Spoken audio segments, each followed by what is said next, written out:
Hey, gang, welcome to the Happy Hour live webcast from WhiskyCast.com. I'm Mark Gillespie in the WhiskyCast studio in Haddonfield, New Jersey. Been a wonderful week so far. Lots of sunshine, very little rain, and some new little friends in the backyard. I don't know if you saw the pictures on social media, but our pal Robin Redbreast and one of his mates, I don't know if Robin has a little harem going or what here, or how he got all the way over here from Ireland, but we have some little baby Robin chicks that were born a couple of days ago in one of the bushes in the backyard.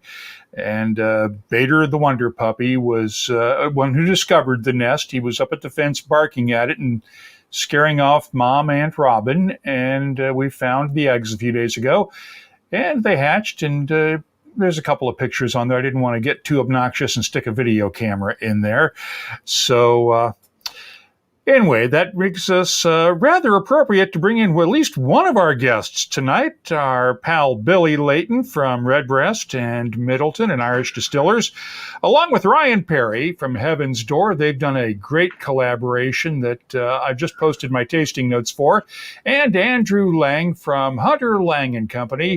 The company's based in Glasgow, but Andrew is in Dubai right now. How'd you wind up in Dubai, Andrew? So really, at the end of the year, Mark, last year, my brother and I decided to essentially do an experiment to see if we could run or lead the running of our family whiskey company without actually being in Glasgow, where we're based and where our team is based. Our distillery is on Islay. My brother Scott and I, very much like to be as close to the markets as we can be. And over the past few years, since the formation of Hunter Laing Co. and spending a lot of time constructing Ardenhall Distillery on Islay, we have found it harder and harder to get away, to pull ourselves away from Glasgow. So with the UK and the world, much of the world, and especially Glasgow in lockdown, we thought let's just do an experiment, but nothing to lose. Let's see if we can, separate ourselves from this geographic being situated in exclusively in Glasgow, and get out into the wider world again. And in the future, hopefully, once we're able to travel more and more, essentially get into the market, reconnect with a lot of our customers again. Whiskey, as everyone knows, is very much a people business. We're a family company. And so far in the last 6 months, we have learned, we've got a great team at home. We've, of course, got the technology that we're using right now. We're all very au fait, very used to using Zoom now. So we think it's been a successful experiment. And as we move towards a reopening again, I don't think we'll be as wedded to the idea, this kind of 20th century or even 19th century idea of being located in an office, having to turn up at 8 o'clock in the morning every day and work until 5 or 6 p.m. We want to get out into the market, connect with people, and have that face-to-face contact again. So I think that's it in a nutshell. Your brother Scott is actually getting on a plane tonight to head back to the UK, correct? Correct. So we were together in Dubai for some time, and then he was able to make it across to North America and then Central America in the last few weeks. So he spent a few weeks already in the Americas. In fact, he's been visiting customers there, been able to do some business there. So the experiment is continuing, and we're finding it. We always knew hypothetically or theoretically that it would be possible to do this, to run a business in a more 21st century way. And this pandemic, horrific situation that's occurred, but we used it as the impetus to test it out and to move forward. And it seems to be working for us, put it that way. And your dad, Stuart Lang, is still back in Glasgow, right? To keep an eye on things just in case, right? Absolutely. He's been going to the office, or an office starting nearly 60 years ago, I think, and it's every day, and he loves the buzz of a work environment like that, and it's been a process to bring him onto Zoom and connect with him on Zoom more and more. But he's 74 years old, 75 years old, but he's taken to it quite well. I've got to say, we're very proud of him, and he still leads the company from the front. So we've still very much got that family presence back home. We persuaded him and my mother and our sister as well, who doesn't work in the business, but we're all very close. We persuaded them to come out and spend Christmas and New Year with us. Couldn't persuade them to stay out here. They wanted to get back. My dad wanted to get back, especially to see his pet dogs, of whom he's very fond. But we're spending 4 or 5 hours a day on Zoom, connecting with everyone. We always needed Zoom to speak to our team on Islay as well, because we're based in Glasgow. So really, we don't feel that there's this geographical divide at all. I'm sure many companies are going through this and experiencing this as well. And I suspect that your dad also wanted to get back before it becomes, shall we say, surface of the sun hot in Dubai, as it is known to be during significant parts of the year. What is it like in Dubai right now in mid-May? So right now, temperature-wise, I think in Celsius. So forgive me if I'm talking another language here, but it was 37 to 40 degrees Celsius here today. Maybe someone can translate that into Fahrenheit, but pretty hot to be outside. Yes. I used to work in Bahrain a long time ago, so I'm used to the kind of Middle Eastern heat, reaching up towards 50 degrees. Being Scottish and having a great aversion to sunlight anyway, I just tend to avoid it anyway. A summer's day in Glasgow is almost too much for me, and I get very sunburnt. So obviously, I wouldn't be out in the Middle Eastern sun for very long. But as far as Dubai goes, it's a fantastic hub for doing business. It's connected to almost every major city with a direct flight. My brother flew from Dubai directly to Dallas, which was a pretty long flight. And a lot of our business, being in the Scotch whisky industry, is towards Asia. We've got a lot of customers in the Far East. So being here geographically makes it quite useful to connect with people in China, Japan, Taiwan. Again, when these countries start to open up to international travel. Again, as far as Dubai goes, in terms of just living here, there is a burgeoning whiskey scene here. There's a whiskey society, which I was able to do a in-person tasting, which was a fantastic novelty a couple of months ago, to be able to stand in front of people and share a dram in person. Great guys. So really, it's got a lot going for it being here, and quite happy to be here. Although, as you say, the 50-degree heat that's coming up over the next couple of months does make me that it might be time to head back to Scotland for a while. Well, Ryan, Billy, you guys had to do a lot of Zoom collaborations, I would assume, to at least on the last half of getting the Redbreast Master Blenders Edition from Heaven Door put together.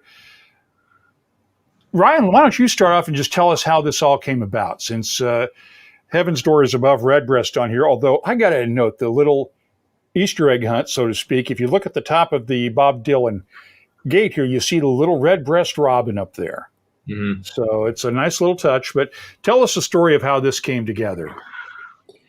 Yeah, good question. I mean, I think, the reality of it is we were courting Redbreast, and they have a long tenured history across the board in spirits and Irish whiskey specifically. And we're a bit new to the scene, especially, compared to Redbreast and the amount of decades under their belt. So when we created the brand, one of our pillars is collaboration. And I think and learning. I worked at Diageo straight out of college, and there's many brands under the portfolio, and I just gathered a lot of great insight from multiple different parts of our business. And I think from Heaven's Door, we took a bit of that perspective and really wanted to collaborate with other masters of their trade. And, you know, with a strong brand, Billy's legendary status in whiskey, I think it was a great, ultimate collaboration. And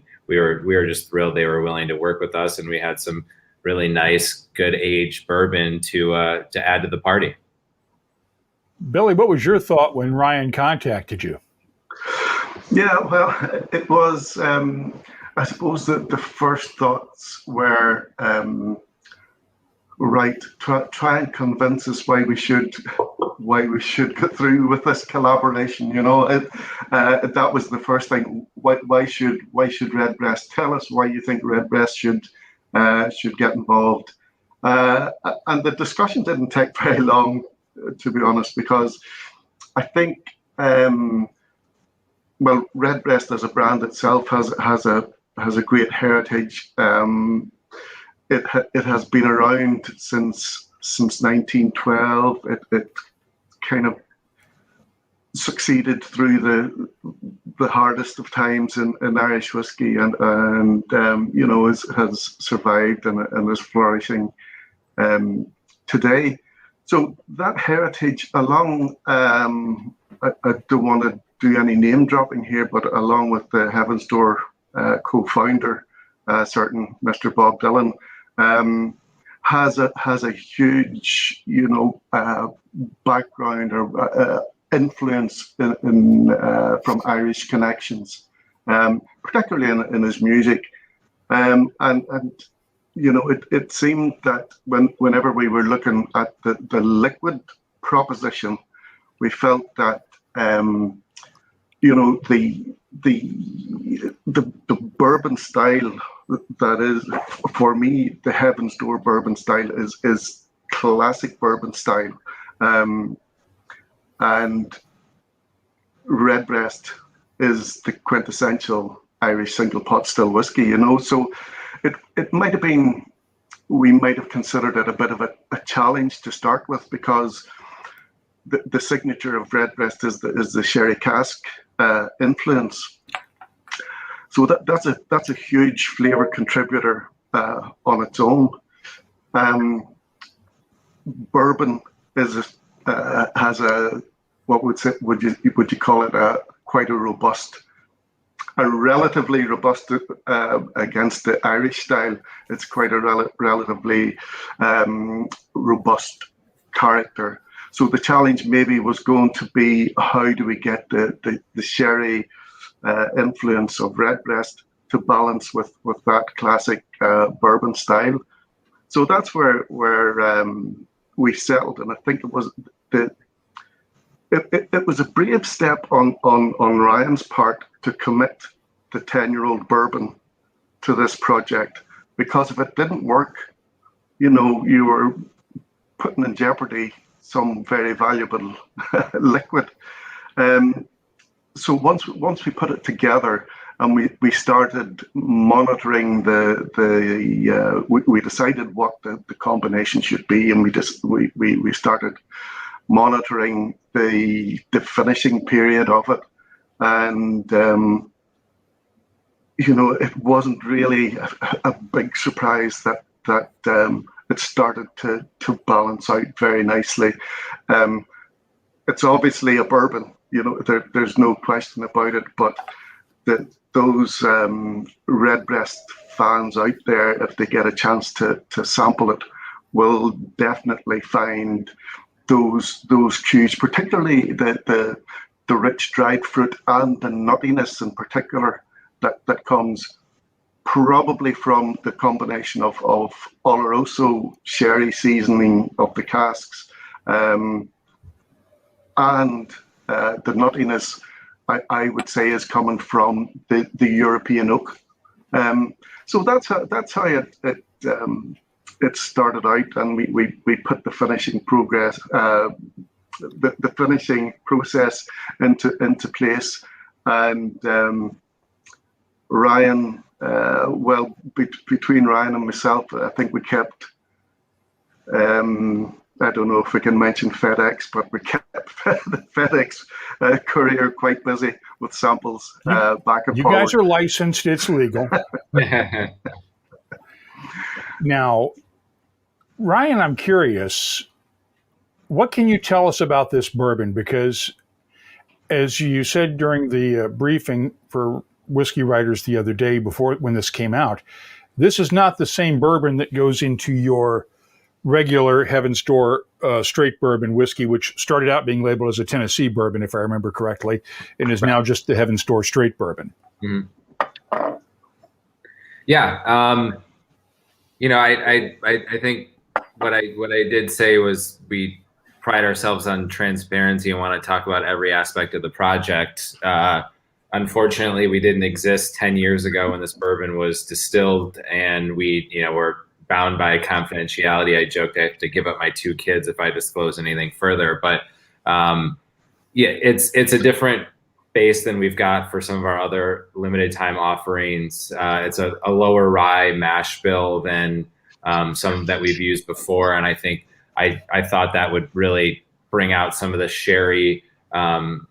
Billy really was very particular about first fill sherry butts for this project, and I was ecstatic to hear that, and then eventually get those very special barrels for the project. And I thought the lower rye mash bill would be the best to kind of extract those and highlight some of the really great, fruit forward fig, kind of raisinous notes that come through from the Redbreast finish. So that's what I can say about it. But any of the very specific points of it, I unfortunately can't disclose all those intimate details. But any part of the process, any part of everything that we've done and how we've enhanced the liquid and the process that Billy and I took to create this, really great outcome. Obviously we're an open book there. So tell me about that collaboration. You guys did work across. We have an echo here, and I'm not sure if it's me or if it's somebody at your end. Tell me about the collaboration between you and Billy over the last couple of years, because this was not just a pandemic project. This was something that's been in the works for a while, right? Yeah. So 2 years roughly in the least, and we finished the liquid for 15 months, and there was a courting process and a plan prior to that. So yeah, I mean, if you think about the so-called pandemic been going on since March of last year, this was the year prior to that.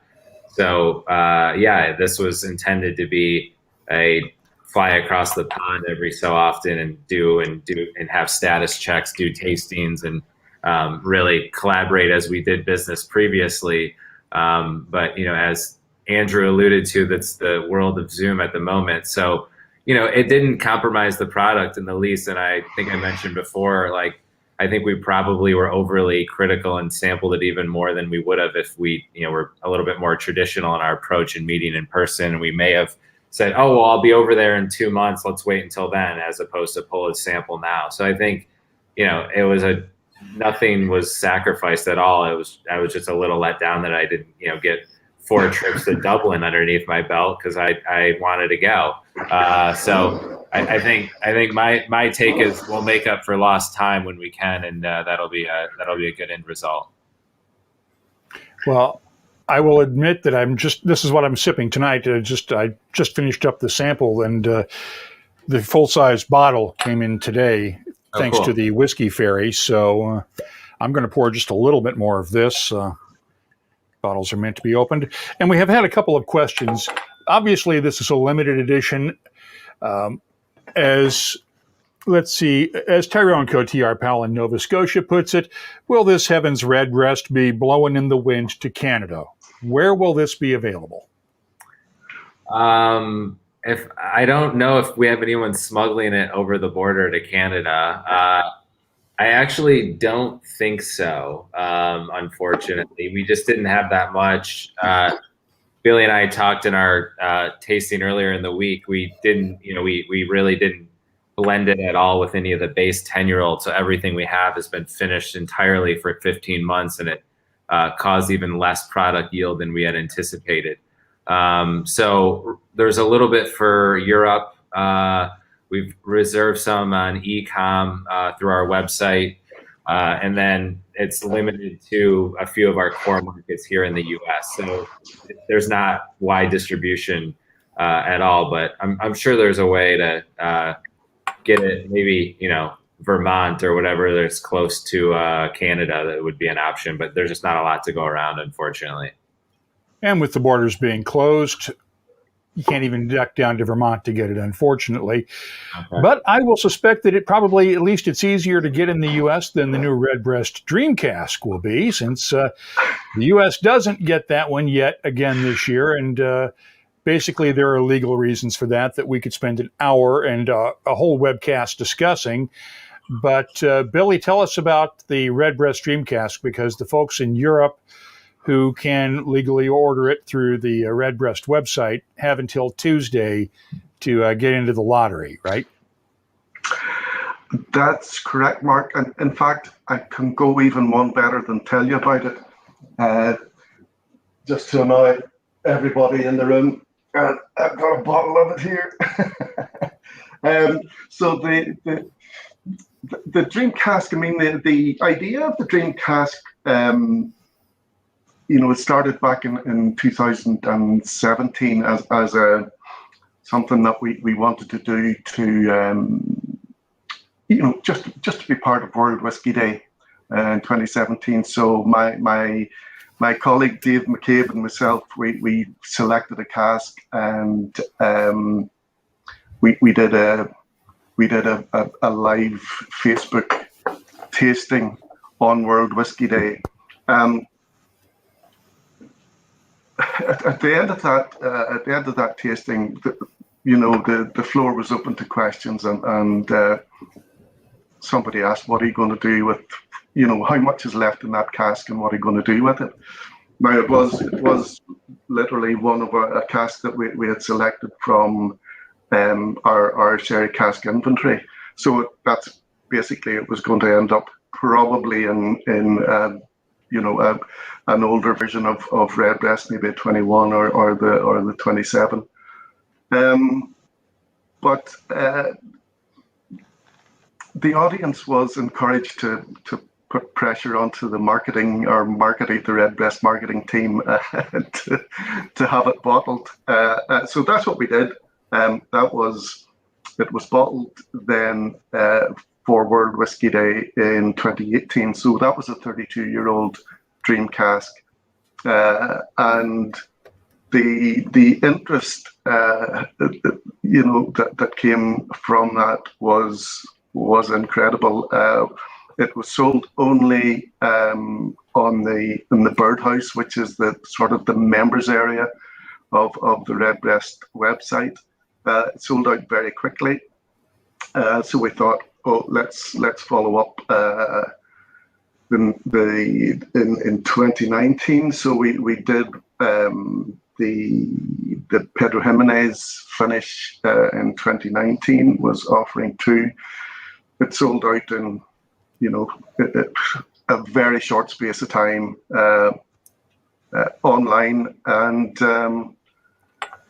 it became a phenomenon then. So last year we did the port cask version. So this year we have got an Oloroso sherry finish. So what this one is, Mark, is it was a combination of 4 casks. There were 2 ex-bourbon casks from 1991, an Oloroso sherry cask from 1991, and a port cask from 1989. So they were vatted together, and what we did last year was, when the vatting was done, we filled the liquid back into both the port cask and the sherry cask that were originally in the vatting. Last year, the idea there was to see what the port contribution would give to Redbreast, because it really is, as I say, it's basically a sherry-centered brand. So we looked at a 3 months finish in the port cask, and that worked well last year. And when it came to selecting the cask for this year, we said, why don't we go back and look at the Oloroso cask that we filled last year?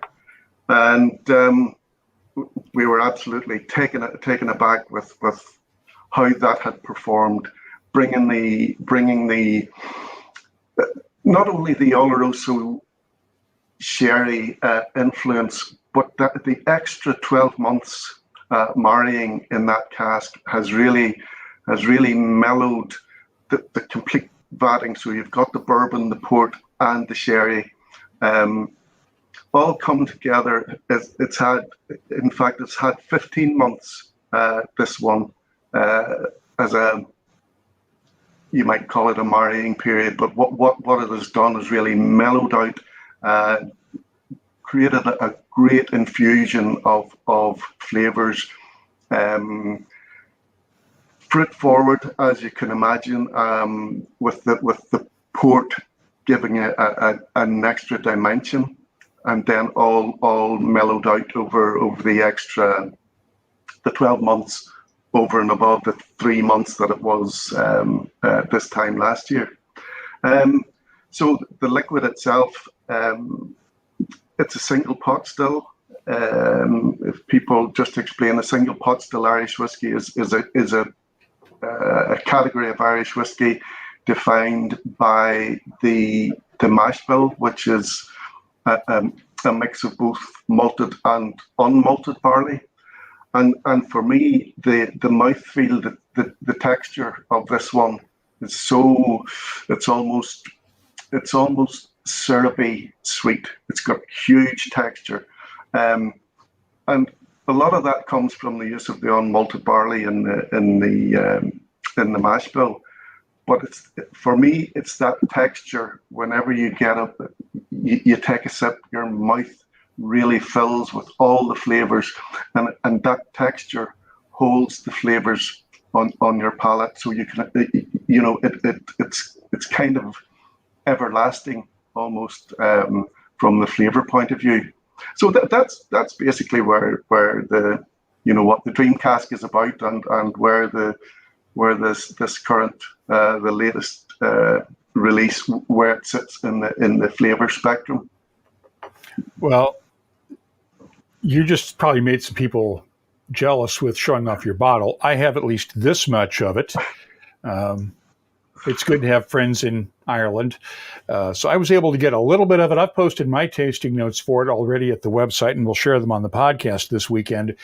But that original Redbreast Dream Cask, I mentioned a couple of times that I've had the chance to taste that over 3 different years while it was still in the cask. And that is one of the handful of whiskeys that I've given a 98-point score to, which is the highest score I've ever given. The original 32-year-old Redbreast Dream Cask was a 98, and just an instant classic as far as I'm concerned. Andrew, I want to come back to you now, because you mentioned Ardenhall, and of course, next weekend would have started the Isla Festival, and that's got to be sad for you guys, in that Ardenhall won't be able to do anything for the festival this year, at least in person. But what are things like at the distillery right now? And I know we're still several years away from seeing Ardenhall spirit in a bottle, right? Yeah. So at the distillery, throughout this, the visitor centre side obviously had to close, and we've got quite a nice large visitor centre at Ardenhall, a big shop and a restaurant and a bar.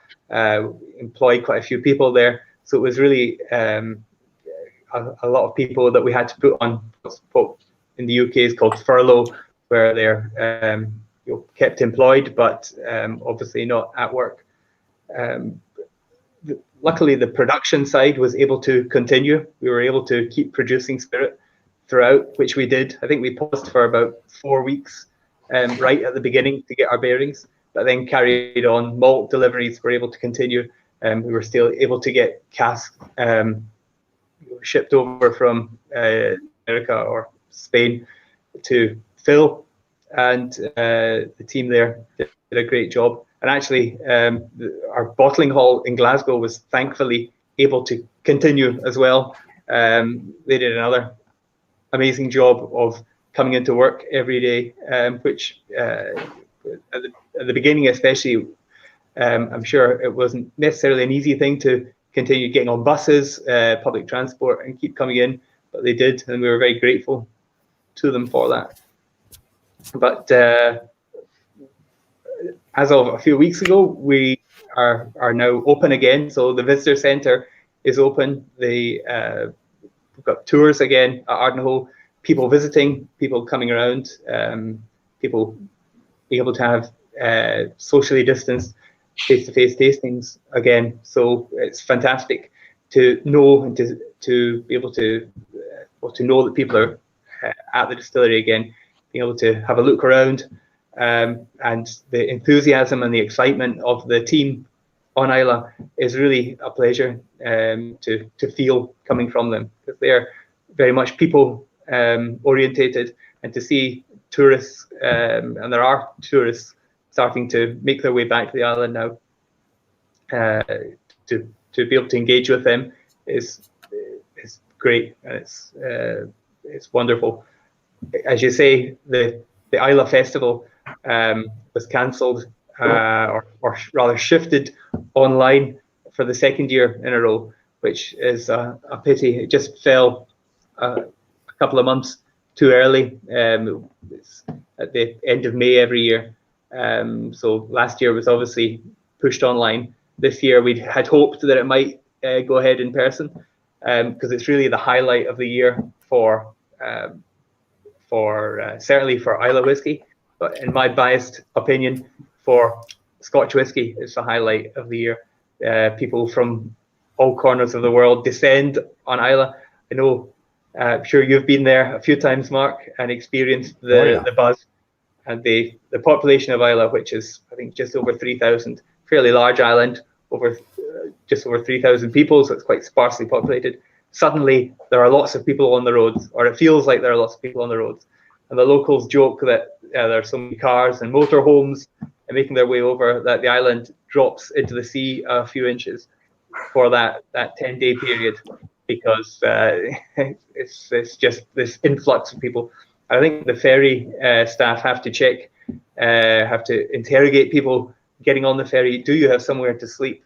Because there are a limited number of rooms on the island, and they're all booked out, usually probably a year in advance. People check out their bed and breakfast or their hotel and just say, book me in for next year.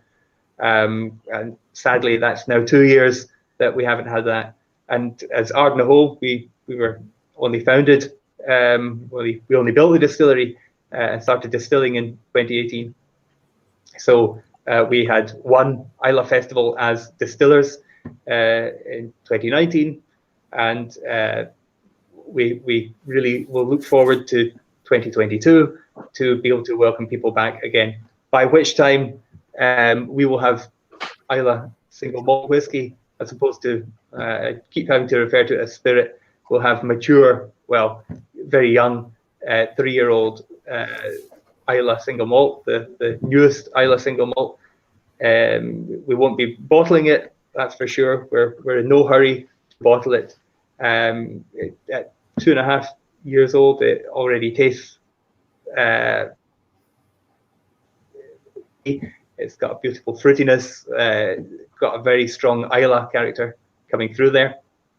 But it'll be a couple of years at least until we decide to make that first step into bottling it and releasing it, and planting our flag on the Islay whiskey scene as distillers. But when the first casks age up towards the end of the year in November, so I think we'll go over there and have a kind of intimate private ceremony where we count down, the seconds until midnight, once it hits midnight, we'll crack open the first cask and share a dram from it, just among the family and the staff, and just, you know, have that moment together of having brought this whiskey from an idea, from a dream, really. You know, as I said, my dad's been in the whiskey industry for 60 years nearly, but has always been trading, maturing, blending, bottling other people's distillate. He worked in the 60s at Bruichladdich making whiskey, briefly on the other side of the island, but to you know, not at the end, but later on in his career, this stage in life, to be bringing a new Islay spirit whiskey to the market, to the world, is a very exciting thing for him, and it'll be wonderful to share that towards the end of the year.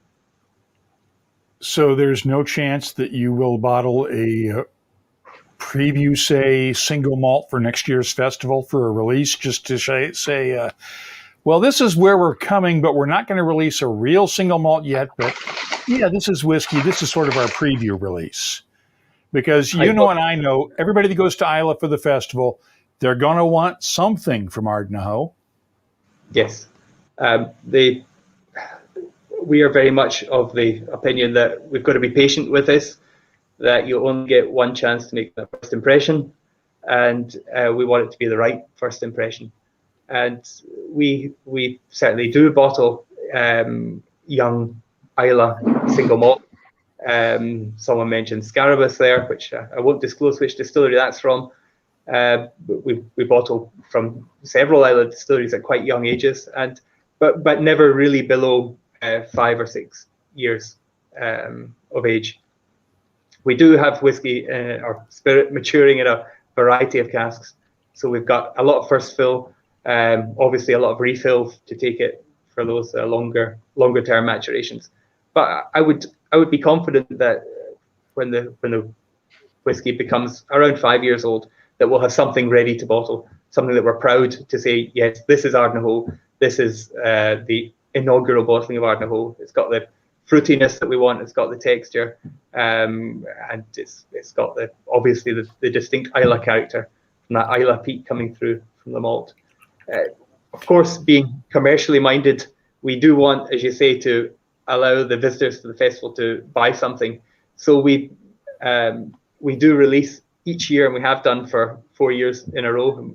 We're about to release again the 5th series. We do a bottling called the Kinship, always a series of 6 releases.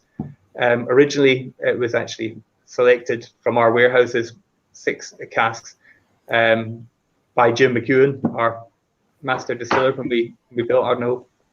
He went into our warehouse, had a great time rummaging around, crawling between the casks, opening a Portel in here, a Lafroig there, a Bunnahabhain there, and basically bottling for the Islay Festival this series that we call the Kinship. And Kinship, it's not just a marketing term. There is a real sense of kinship on the island among the distillers. The distilleries will always help each other out. It was fantastic when we built Ardenhall. We were coming into someone else's territory. We thought, oh, will the other distilleries object to this? Absolutely not one suggestion of it. We were welcomed, embraced, and we really felt like we were, joining this close-knit, supportive group of fellow friendly distillers. So that was where the name came. So in about a week's time, we'll be announcing this year's bottlings, and there's some tremendous whiskies in there, including another 40-year-old Islay single malt, which is really, really tremendous whiskey. And come on, Andrew, you can tell us. We won't tell anybody, I promise. Okay, well, since it's you and it's just between us, the 40-year-old is from it's actually from our next door neighbours on Islay. we're situated on the northeast of the island, overlooking Jura. And on one side, we've got the Bunnahabhain Distillery, tremendous Islay malt. And on the other side, we've got the mighty Caol Ila Distillery. So world exclusive, Mark. There's at least one of the Kinship Whiskies is a 40 years old Caol Ila, which is truly wonderful stuff. Caol Ila is one of these whiskies which you can drink it from 5 years to, well, 40 is I think the oldest I've had the pleasure of sampling, and it's just wonderful, consistent throughout. So we love that, and there's, as well as the that 40-year-old Caol Ila, there are 5 others in the series from all from other Islay distilleries, and I think yes, the youngest is about 19, the oldest is the 40. So between that, there's quite a few of them are around the 30 years old mark, which is, yes, it's fantastic. So those will be available at Ardenhall Distillery in person. Although the festival's online, the shop is still open, so people can go in and buy in person, and they can buy online as well. And we had a question whether Ardenhall is doing any of the virtual phage events that are going on this year. Yes, absolutely. So we've got the highlight of it from our side is really because we don't have Ardenhall single malt to taste yet.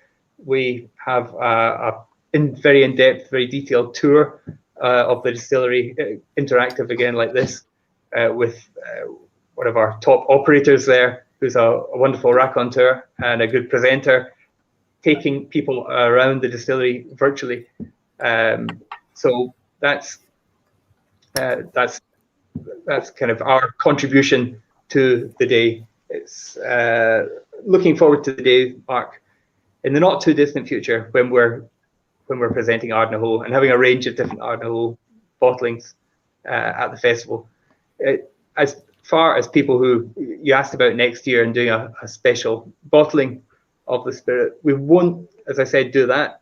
But I'm pretty confident that anyone who turns up at Ardenhall during the Islay Festival 2022 will be able to try from the casks a sample of the whiskey as it will be. So that's got to be an incentive, I hope, to make your way up the very narrow, winding road.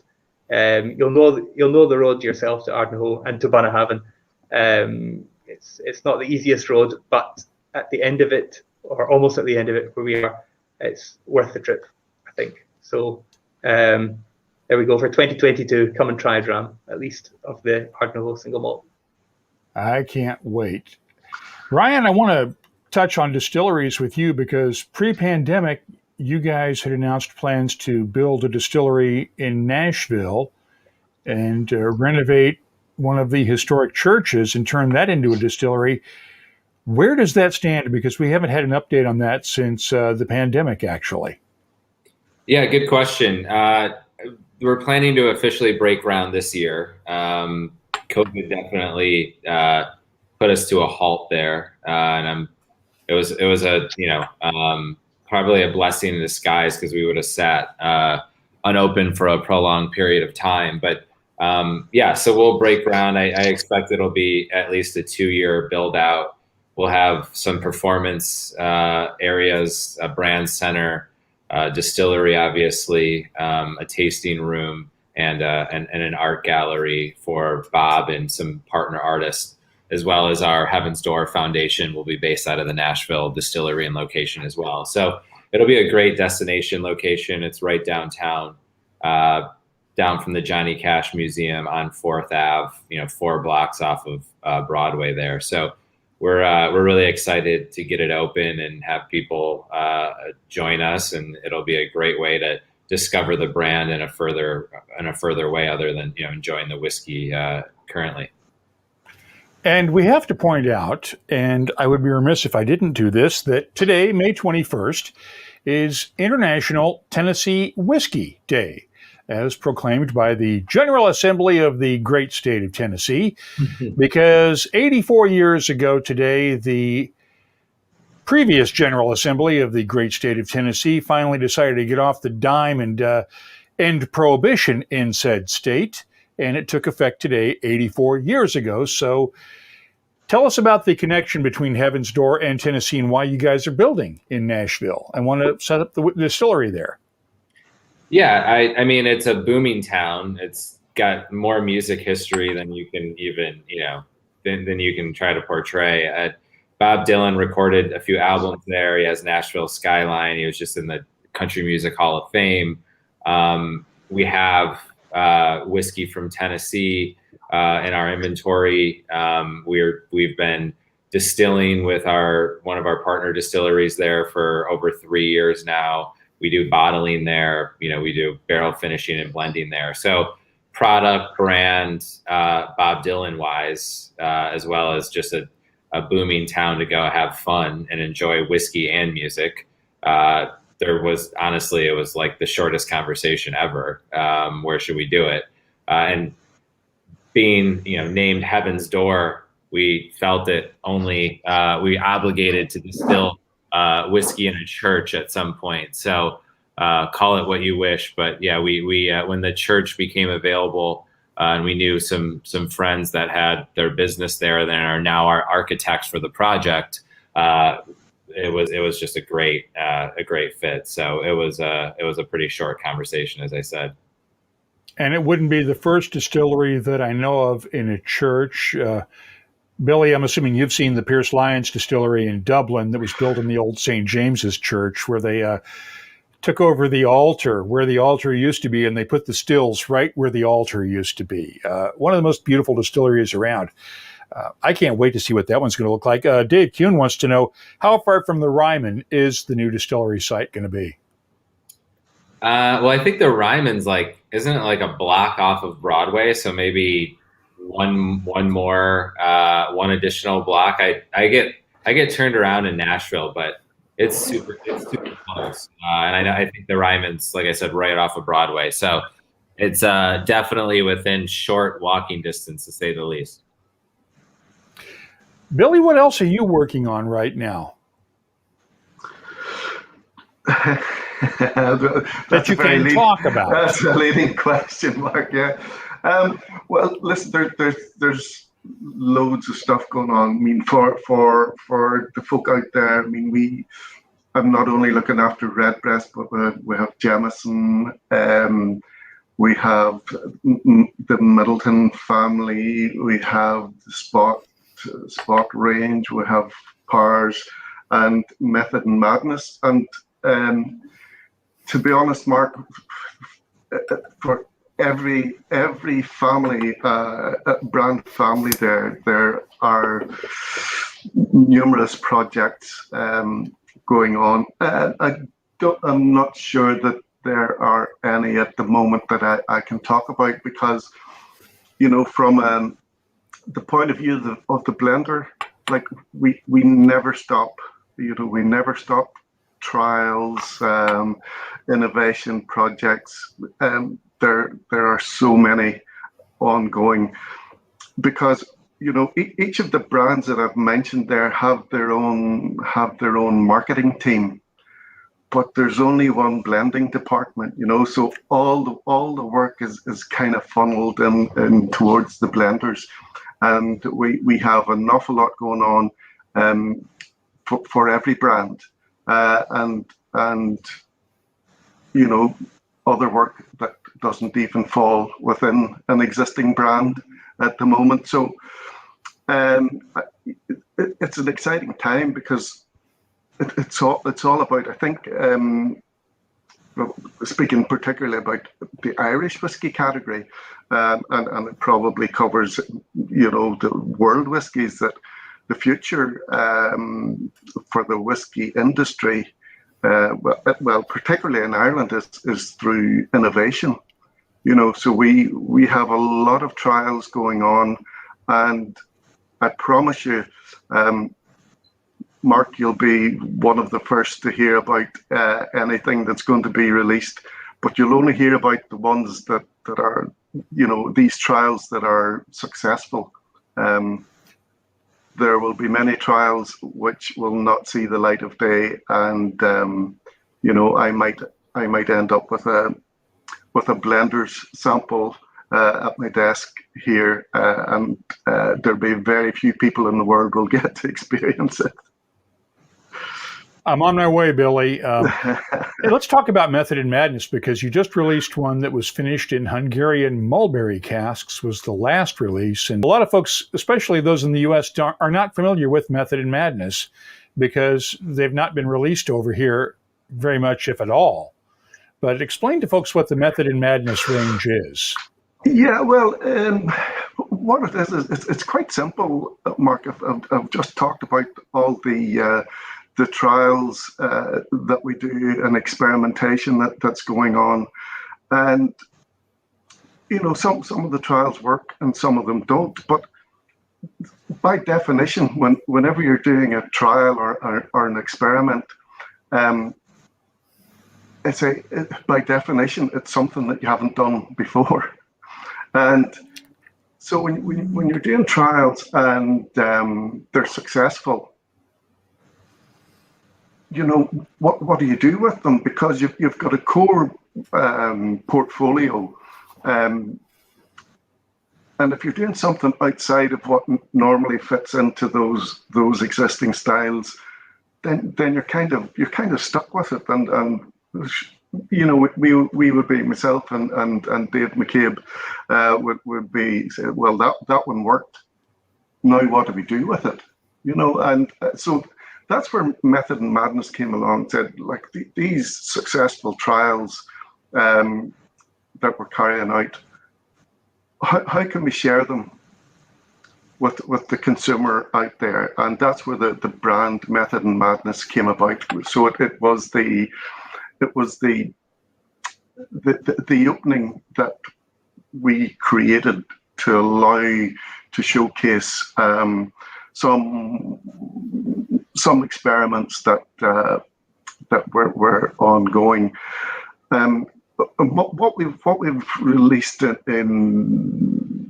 so far under Method and Madness has pretty much all been down to the wood influence. In the Irish whiskey regulations, I think we were quite clever whenever these regulations were written. In Scotland, the regulations say that the whiskey must be matured for a minimum of 3 years in oak casks. In Ireland, it says pretty much the same, except it doesn't specify oak casks. The wording is actually wooden casks such as oak. So it gave us a little bit of an opening to sort of test what could be done there. So, like, so far in the Method and Madness series, as you say, Mark, we have the latest one we released was the mulberry, but we have also had a wild cherry wood release, which was quite different. That was great to see. We have acacia, and we've done various types of oak. So it has given us the opportunity to share these experiments with whiskey lovers out there, just to see to illustrate the influence of different expressions of wood types, what that can bring. So that was number one. That was the sort of the maturation side of it. But back in 2015, we opened what we refer to in Middleton as our micro distillery. So this is a small distillery that is a standalone operation in itself. So it allows us to experiment with different mash bills, etc. So I say that was 2015. That was commissioned, so we could fairly soon maybe be in a position to reveal something that might have come from the micro distillery, something a little bit different. So that's what Method and Madness is all about. And let's clarify that micro distillery actually is in one of the old warehouses in what was the old Middleton distillery, just down the hill from the big distillery. I know that Catherine Condon, who was the distiller there, is now working with Kevin O'Gorman as his apprentice on the distilling side, right? That's correct. Yeah, Catherine was we would have referred to as our micro distiller, but she's actually a regular sized person. Yeah.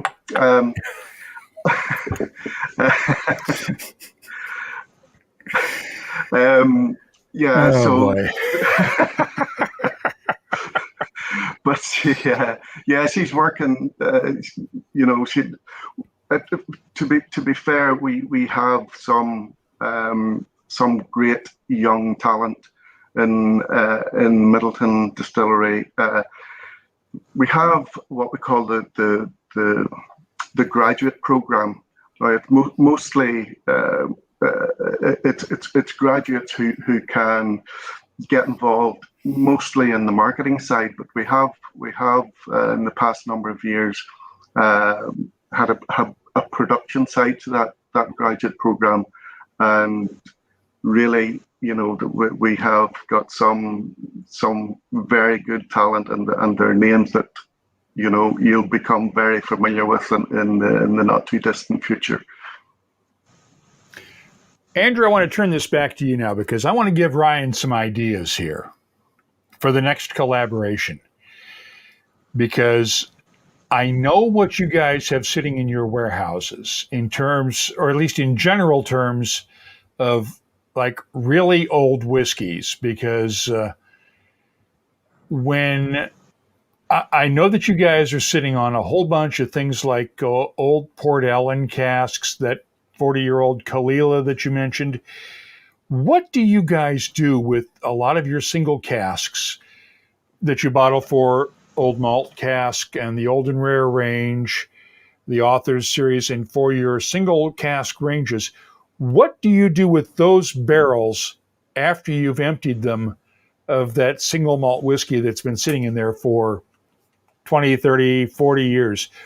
Where do those casks wind up? So if they've obviously got a good bit of life left in them, we will essentially send them back to the distilleries that we work with and refill them again, so that we get another 10 or 15 years out of them. And personally, my favorite whiskies usually come from refill casks, or a couple of times refill casks with a lot of age on them. So a nice old Bunnahabhain, for example, that's been matured for 18, 20 years in a refill bourbon cask is wonderful, because it just allows that mellow maturation. The cask doesn't take over, the character of the spirit comes through. So we probably have more whiskey maturing in refill casks than in first fill casks. So to answer your question, I think we use them until we wouldn't put whiskey back into them again, and then they either go back to the cooperages to be at that point. Sometimes they go for the STR process where they're rejuvenated. We don't really do that very much for our own use. So I think the cooperages, when they're completely finished, I don't know, I think they sell them on to make garden furniture and plant pots and things like that. However, we obviously do have a lot of nice first fill casks or first refill casks, which we've had various whiskies, including old Islas, maturing in. So if there's a demand for these for collaboration, we'd be happy to talk about it. Ryan, what would you love to put some of your bourbon into? Well, I didn't have a chance to mention this. My 2.5-year-old daughter is named Isla. So not that I need any more excuse to do a project with these guys, but that would be yeah. So my wife wasn't thrilled with it. She didn't have a choice because it was paying the bills and the mortgage. So I got to get the Isla name, which is great. But yeah, I think Scotch is something. I mean, Bob Dylan is huge in Asia, and we keep getting just pulled that way every single day. They're like, he was just exhibited in Shanghai Modern Art Museum, and his celebrity over there is massive. And American whiskey and whiskey in general is having a moment. So I think the Scotch play with us in some way or not, has been something top of mind for us. So I think that definitely gets the wheels running when you mention all that really fine whiskey sitting in Isla. There's probably a good use for it between the two of us for sure. We'll let you guys discuss that offline, and I'll make sure you have each other's email addresses. But we've sort of danced around to the whole Bob Dylan thing. But tell us what Bob had to do in terms of signing off on this Redbreast Master Blenders edition. I mean, he enjoyed. He is a big fan of Redbreast prior. So when I mentioned it, almost 2 years ago, I think he got giddy. I mean, giddy for Bob is more than a couple words. So, I think he was thrilled to get samples. And I think once we hit about 8 or 9 months, we had another spring in warm Tennessee. He was like just getting even more excited. So him receiving samples bi-monthly and then monthly as we got to the end of it, I think was something he thoroughly enjoyed. And, he's hypercritical about everything we do. So I think he just kept questioning, like, is it time yet? Is it time yet? Is it time yet? And then, we hit the sweet spot of 15 months where we ended. So it was a fun project for us to work on together. And I think, whenever we do, if and when we ever do another collaboration, it's going to be a tough act to follow up. Can there be another collaboration between you guys and Redbreast? Because this is something that could be repeated and do a second batch of it. I know there are people who are going to want this who will never get a chance to taste it otherwise. Yeah, we're getting a lot of direct messages on social media asking the same question. So I think once this is gone almost already, so we'll have to after we can sit back and enjoy this and think about what's next. But nothing's ever off the table. So I appreciate the question.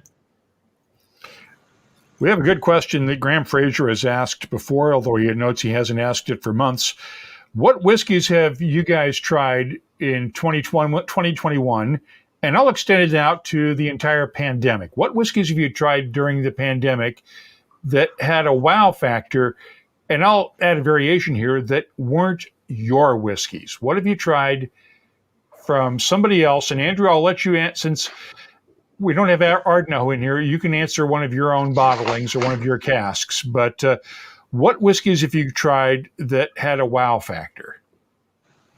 Okay. That you didn't make? But I'm allowed to choose one that we bottled. Is that right, Mark? Since you didn't distill it, yes, you can do that. Okay. Thank you. That's good. I would actually have to say I'm going to reveal another exclusive here, but within this Kinship series that we've got coming out next week, I'm sure my marketing manager won't appreciate me letting the cat out of the bag, but there's another fantastic old Bowmore that we've selected to be bottled in this series, with a good bit of age on it as well. Bowmore is another one of my favorite Isla whiskies. Some of the nicest whiskies I've ever tried have been from that distillery, and this one we're particularly proud of it. So yes, I would say 30 years old Bowmore that we selected and bottled in recent weeks. Ryan?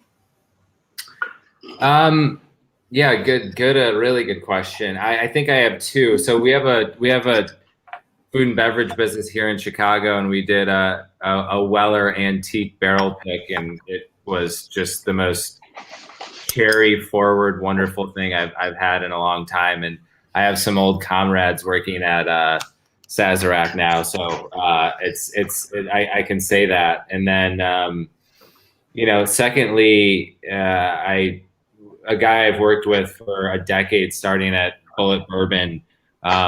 He founded Calvin Cooperage down in Kentucky, and Kevin passed away, and I was pretty emotional about it. I've known him and his brother and for forever, and I worked with our Scotch business at Diageo with him, and so anyway, we did a tribute to him, and all the proceeds went to his son's high school, and there was an Eagle Thief Kentucky bourbon that we did, and we were all collaborating on the project through the Foregate brand, if you've seen that at all, based out of Kentucky. So the liquid inside of that was sourced from a distillery in Kentucky. It turned out amazing, and all the proceeds went to benefit his son's high school, and then passed away of cancer unexpectedly. So I think it was a bit emotional, but the whiskey itself tasted great, and it had an awesome cause. So I think those are probably the top two that aren't self-serving in my portfolio for any other reason.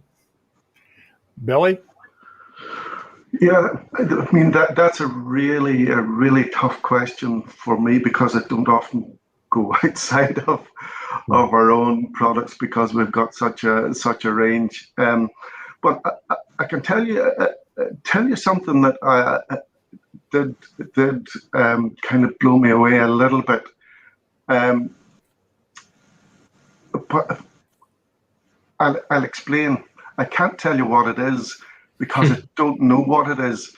And the reason is we are just I judge in the International Spirits Challenge, and the past 2 years, the judging, we normally get together the judging panel, which is basically all blenders or distillers, and we normally get together in Edinburgh at the Scotch Whisky Experience, but we haven't been able to do that for the past 2 years. So what happens is the samples are sent out to the judges.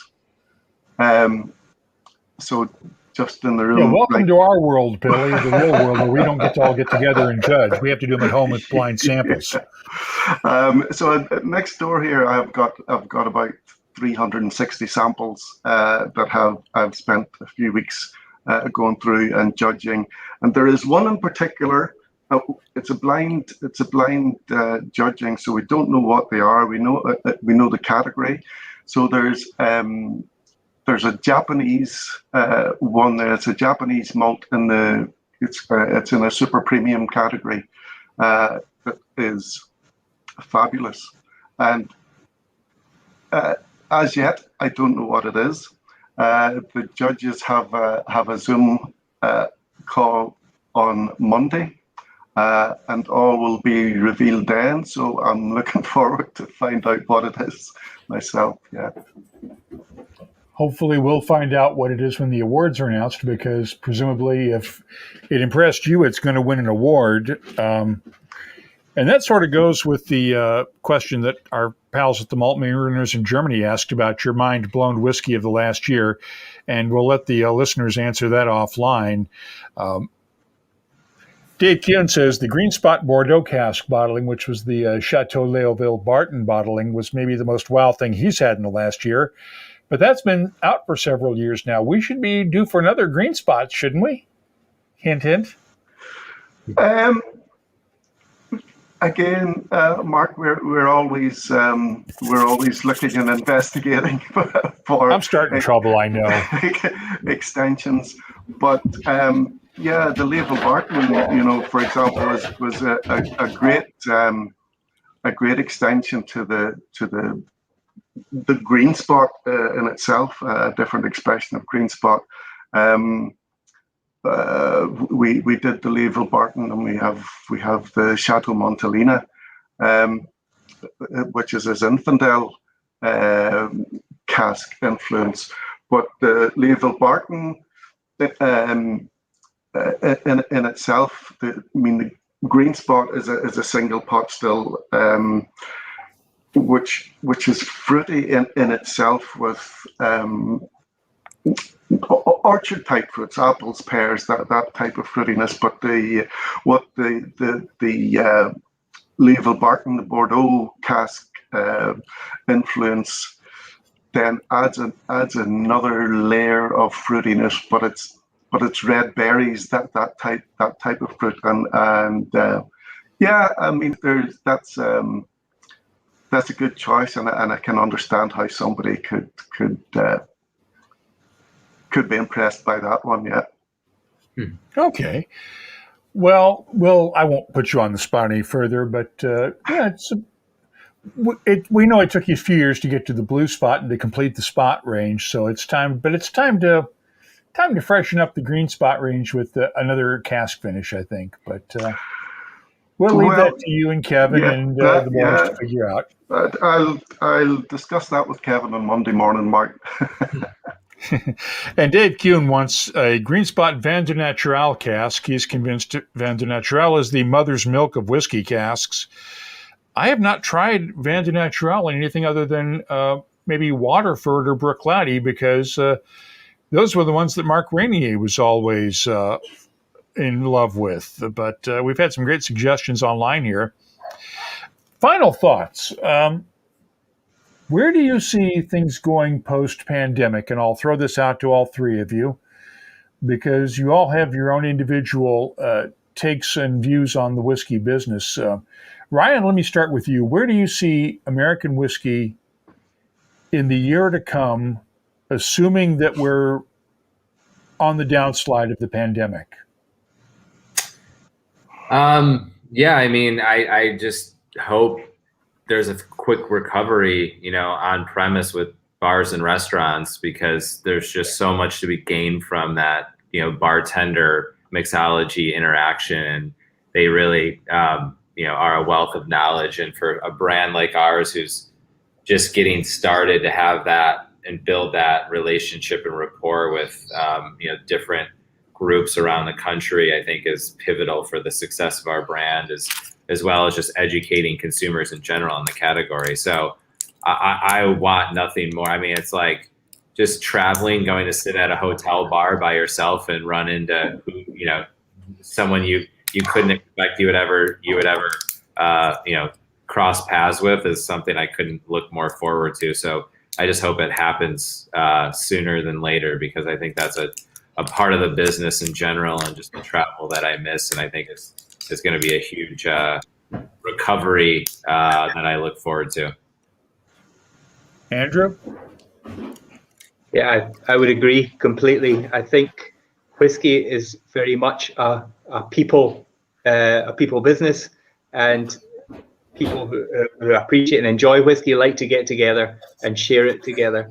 So I think I would imagine that we'll have a mini boom in whiskey shows, whiskey exhibitions. I can imagine the big famous whiskey exhibitions having to be scaled up, because people want to get together, want to meet in person, to have that shared experience. And like Ryan, I'm absolutely looking forward to it. I can't wait. Billy? Yeah, well, I think I agree with the guys there on everything they've said. In Ireland, in particular, I think the latest count I just saw today, there are 39 distilleries now in Ireland. So, the Irish whiskey category is growing, and it's very exciting and dynamic as it is just now. I'm just hoping that the past couple of years has not been too much for some of these new entrants into the category, and I hope everybody is able to pick up and drive on with the business, and so the Irish whiskey category becomes more diverse, and it gives a greater, a greater range of styles to the consumers out there, and that's really what it's all about. I think the Irish whiskey category is it's still really in its infancy, and we'll take on the Scotch or the Americans anytime, but seriously, with what Andrew's saying there about the events, I mean, I don't think the technology is going to disappear whenever everybody's allowed to travel freely again. I think this is here to stay, this type of event, and it's great. It really has a place. But there's nothing to beat getting together with with like-minded people to share a drink and a chat and discuss. It's the consumer at the end of the day that's keeping us all going. Amen to that, because I mean, I think Zoom and the internet has brought us all closer together and made it possible for us to do this webcast from New Jersey, Northern Ireland, Dubai, and the Chicago area all together. But damn it, I cannot wait until we can all get together in person again and raise a glass, because I love drinking with you guys via Zoom, but I'd much rather do it in person. So thank you very much for joining us, all three of you tonight. Andrew Laing from Hunter Laing Company, Ryan Perry from Heaven's Door. If you can find it, the Heaven's Door Redbreast Master Blenders Edition, if you can find it, I recommend it. My tasting notes for it are up at the website right now. And, of course, Billy Leighton, our pal from Irish Distillers and Redbreast and all of the other IDL brands. Next time around, we will be joined for Isla Festival Week, what would have been Isla Festival weekend at the start, by Colin Gordon, the new distillery manager at Ardbeg Distillery. And until we meet again, thank you for joining us. Wear your masks, take care of yourselves, stay safe. We're getting through this. We're on the downslope, hopefully, and pretty soon we'll all be together again one day. Until we meet again, I'm Mark Gillespie. Sláinte.